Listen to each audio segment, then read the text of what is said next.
So there was a lot of buzz surrounding Forza Horizon 4.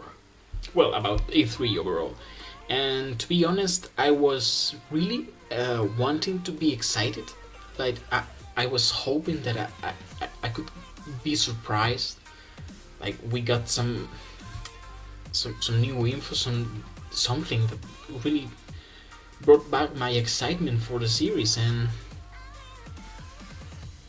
there just wasn't. Like it was just more of the same, and it kind of I don't know. It's just I don't know. We knew what we were getting at. We knew what we were getting from the start since the last Forza Horizon, and well, there was a lot of hype about some things that this is maybe why it's such a letdown for me. One of them being Japan as the location. Like we were all hoping that it was going to be set in Japan, and I kind of thought that this could have happened back in my mind. Uh, I really didn't want it to, but I thought that if they were going to do more of the same, maybe it was better not to touch Japan, you know. So if it was mediocre, at least it wasn't like a wasted opportunity, like many Forza Horizons have been. By many, I mean Forza Horizon 3, which we'll get to it later. So, I mean, it's set up in the UK or Britain, right? I don't really know the exact location, but it's cool. Okay, there was some fuss about it. I heard some people say that it was going to be set in Scotland and things like that, and I was kind of like, well, I don't really think the UK is a very good place to set up a game like this. And don't get me wrong, the UK is beautiful, but it's kind of, I don't know, it's not as extreme. Like it's not a very well-known place for its roads, you know. Though in the trailer there are some pretty good ones, but yeah, it was. I don't know, it just felt stale. We got a reveal for a car. Well, it wasn't really a reveal. We didn't get a reveal this time. Since Forza 5, we've been getting like new super sports cars reveals from Microsoft. Like in Forza 5, they revealed the McLaren P1, which was a pretty big deal back then. Then we had like the Lamborghini Huracan in Forza Horizon 2. In Forza 6 we had the Ford GT. In Forza Horizon 3 we had the Centenario, and in Forza 7 we had the Porsche GT2, the new one from 2018, I think it was. But here we just have the McLaren Senna as the cover car, which it's okay. I mean, it's a really cool looking car. I mean, I really like it, and I think it looks better than the previous McLaren models have made in the recent 5 or 6 years or so. This is obviously a very controversial opinion, but anyway, it's not new. I mean, we knew about this car from, I don't know, months, maybe a couple months.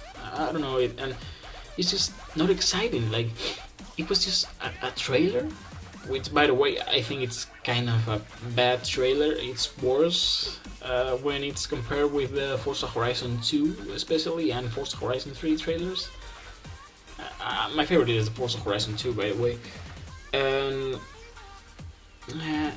yes, it feels like more of the same, just the same scripted gameplay, like a lot of dirt roads and barely any like good asphalt roads, at least the ones shown, which seem to be pretty long and fast corners and straightaways that are only suiting for pretty high class sports cars and hypercars and things like that. So I don't know, they kind of tried to push like this drifting thing, but most of the places they were drifting in were, again, really long corners, which is only good for very high horsepower cars. And a lot of their roads, like they were legit drifting with a Nissan S15 with probably had like, I don't know, 800 horsepower or something like that. It felt kind of quick, so I'm guessing that's the case. And they were drifting on dirt, like in a dirt road. That doesn't make any sense. It's not a place where I would be drifting. I mean, I don't know about you. Maybe some kids enjoy doing that, but I'd rather drift a more technical road instead of a dirt road with a 700 or 800 horsepower Nissan Silvia with a body kit. And I don't know, it just felt recycled, because that S15 that they saw in the A3 presentation also appeared in the Forza Horizon 3 demo, the same exact car. So it's kind of, yeah, it just feels like an update for Forza Horizon 3. And I don't know, it really seems like it's going to disappoint me, at least in the road department, because I don't know, unless they have a really good road, or more of one really, they're going to be letting me down, because I'm not a big fan of dirt roads. I mean, it's pretty cool when you want to go off-roading and stuff like that, but that's like, I don't know, 30% of the time I spend on Forza is going off-road in the Horizon series. So yeah, I'm more of an asphalt guy. I want an open world with a lot of roads, and I don't know, I don't think this game is going to deliver. Forza Horizon 3 did not deliver in this matter, and that's why it got stale really quickly. There was only like a couple segments of the road where I really enjoyed the roads, and still they felt really short. So yeah, and talking about disappointments, there's not going to be Toyota. No Toyota production cars, just a couple of race trucks and the Hilux from like the Hot Wheels DLC in Forza Horizon 3. And it just, I mean, this is good in a way, because at least we're not playing this game in Japan. That's what I was talking about earlier. I don't really want Japan to be a wasted opportunity, so I'd rather have no Toyota here in the UK than in Japan, if it's going to be the next Forza Horizon, which I mean, I don't know, but I'm pretty sure it's going to be set in Japan sooner or later. And yeah, without Toyota, it's just not going to be the same. I mean, we have plenty of good cars since they were adding them in Forza 5, and I don't know, but no Toyota seems kind of like a no-brainer to me. One of my favorite cars are Toyotas, basically. Well, apart from some Nissans and stuff like that, but it's just no Toyota Terreno, no Supra, no MR2s. It's just, I don't know. Kind of feels weird, especially in the UK when they are so popular there. So I don't know. And the cars they showed, pretty much the only one that was new was the McLaren Senna.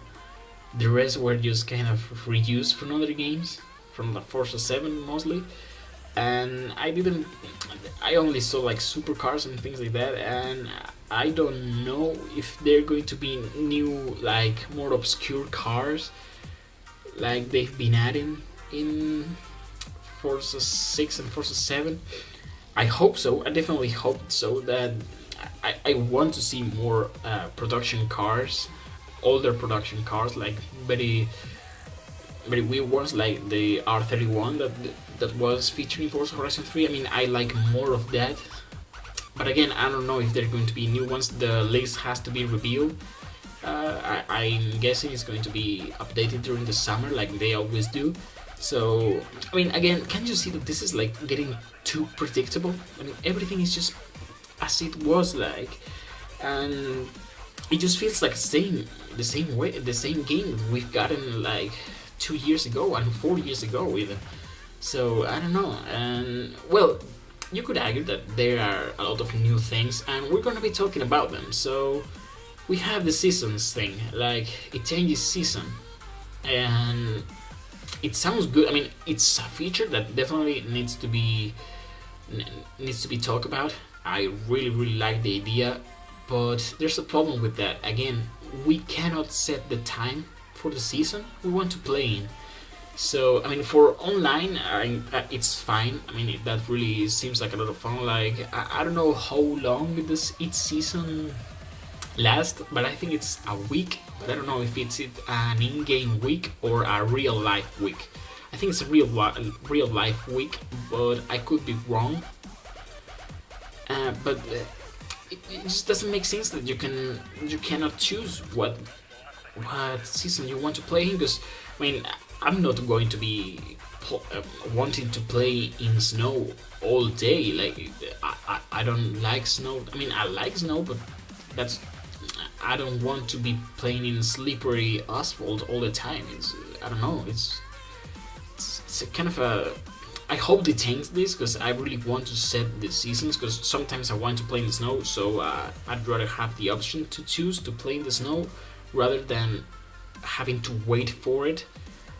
I'm guessing for some events this is going to be set and you could modify this. I really hope so, but for the free roam it's going to be really a bummer for me and for many people as well, as I have seen in some other places. And so I don't know, it's a cool idea and a really cool feature, but I think it's going to be executed kind of poorly, like most of the features like Forza Horizon has, well, Forza more in general has. So yeah, but again, with the new things, we also have like buying property, and it sounds good, but I think it's just gonna be like the festival locations, like where you can change your car and do the Autovista.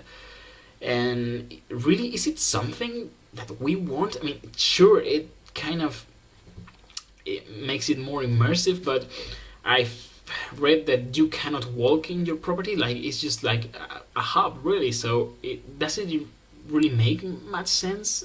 I don't think it's really useful, because again, it's a really good idea, but it's going to be executed in a very underwhelming way, and I don't know. I'm not a big fan of that.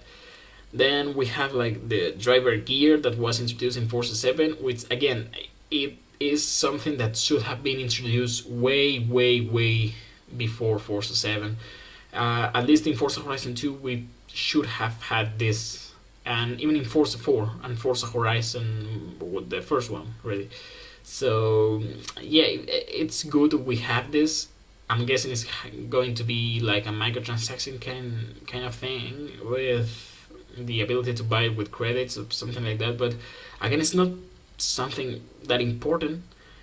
And something that really sounds better and more important than these things I've mentioned is the bigger lobbies. I think it's going to be like a lot of people there, and I mean this could mean that lobbies are going to be more fun. Maybe races are going to be like a disaster with lots of crashes and trolls and things like that. I mean, Forza Horizon. I mean, if you have played the Forza Horizon online, you know that there's going to be a mayhem online. But with more people comes this two two faces about it. It could be really fun and be able to meet a lot of people to like go drifting or go off-roading and race street racing and things like that. It's going to be amazing. In Forza Horizon 3 I had a lot of fun like getting people to play with us. Like I remember playing with some friends and we just got there, ask a guy, like message them and told me, hey, do you want to do this like street race from this point to this point? Yeah, sure. And really, it was really amazing because we did like some toge sections where we started in couples and go all the way down a mountain or something, and we came back and it was really fun. I think this is really good, and they also are introducing a quick chat, so this is going to be even easier. I have yet to see how this chat works. I think it's going to be like pre-made phrases, but I really want to see if you can customize these phrases to like set it to some other ones that are more fitting to your style of playing. But yeah, I mean, this is good, and it could also mean that the multiplayer with a lot of cars is going to be a total disaster. And talking about Toges, they're going to be introducing the custom road races, and I love that. I was asking for that since Forza Horizon 1. This is really a the greatest feature that is going to be introduced, okay? In my opinion, this is going to be the best thing. Pretty sure is the one that I'm going to be using the most. And yeah, I'm really glad that they added. And this one is a really good addition. But all these things that they added, when you consider them, like, they're good and they are definitely necessary. But do you really think this is what we wanted? I mean, of course, these are very important requests, but what about the multicolored rims? We've been asking that since Forza 4, or even the option to like swap rims, like the front ones being different than the rear ones. And what about window stickers? Are they going to be introducing them? And body kit customization, like, are we going to be locked again to just choosing one body kit and not being able to fine tune those parts, like changing the fenders, the spoiler, the bumpers? Is it really going to be the same? Because in the website they say that it's going to be like a lot of customization and things, and they've been saying that since Forza 4 really. And in Forza 4 we had more customization than in Forza Horizon 3, for example, and Forza 7. So yeah, I mean, even in Forza 2 we had like the best customization ever. We had a lot of rims, a lot of bumpers, a lot of rear bumpers, spoilers, and even you can change some headlights for the cars and rear lights. So it's really going downhill, in my opinion. It's really a downgrade from Forza 2, and I don't think they have changed it for Forza Horizon 4. I really don't. So that's gonna be again a bummer. It's not it's something that we've been asking for years, and they haven't delivered yet. So yeah, I'm sorry to be so negative, but it's really what I feel this game is going to be: more of the same with minor changes. And I don't know if they are doing this because they have no time to improve the game, which I think it's a really bad excuse. I really think that a game developer as big as Turn 10 and Playground Games under the name of Microsoft definitely can do better than just some minor changes and a different map. I don't know, but really, I just, there's more that's left than outside the game than the things they're giving to us. And that's what I think Forza Horizon 4, it's going to be pretty much the same as Forza Horizon 3. Yes, we have some changes that they're going to be applying to future games and stuff like that, but really, I don't know, it's just, it feels like lackluster, man. I really don't think this is the Forza Horizon, the perfect Forza Horizon. It's going to be fun. Yes, it is going to be really fun, but it's not going to be perfect. And I just feel like Turn 10 and Playground Games should include these things that we've been asking for years. I mean, I understand that there's not going to be Toyotas in the game because that it's out of reach of the developers. I mean, something that the real company, doesn't want to. They don't want to have the cars in the game and things like that because blah blah blah, because of the old CEO and things like that. But the rest of the things, like, why can't they make like body kit customization more in depth? Like Need for Speed did it, and you can mix brands, so it's not a branding problem. The stickers in the windshields, I'm pretty sure it's totally possible. Like Need for Speed did this very well in their last two entries in their franchise. The driving was very bad, and the games overall were pretty lame. But the customization part of it was pretty good, and it proved that you can manage this kind of things in this game. But I don't know why they didn't do that. So yeah, I mean, I'm pretty sure I'm going to be covering this game when it comes out. I'm going to buy it, and I'm going to try with my steering wheel, although I think it's going to be a pretty bad steering wheel support. Again, with like all Forzas, maybe they change that. But yeah, it's just I don't think this is the Forza Horizon 4 we deserve. Uh, it's just it doesn't really progress as much as I would want to. And yeah, thank you guys for watching. Don't forget to subscribe and be up to date with my I don't know, whatever I upload. So yeah, see you in the next video, guys. Thanks for watching.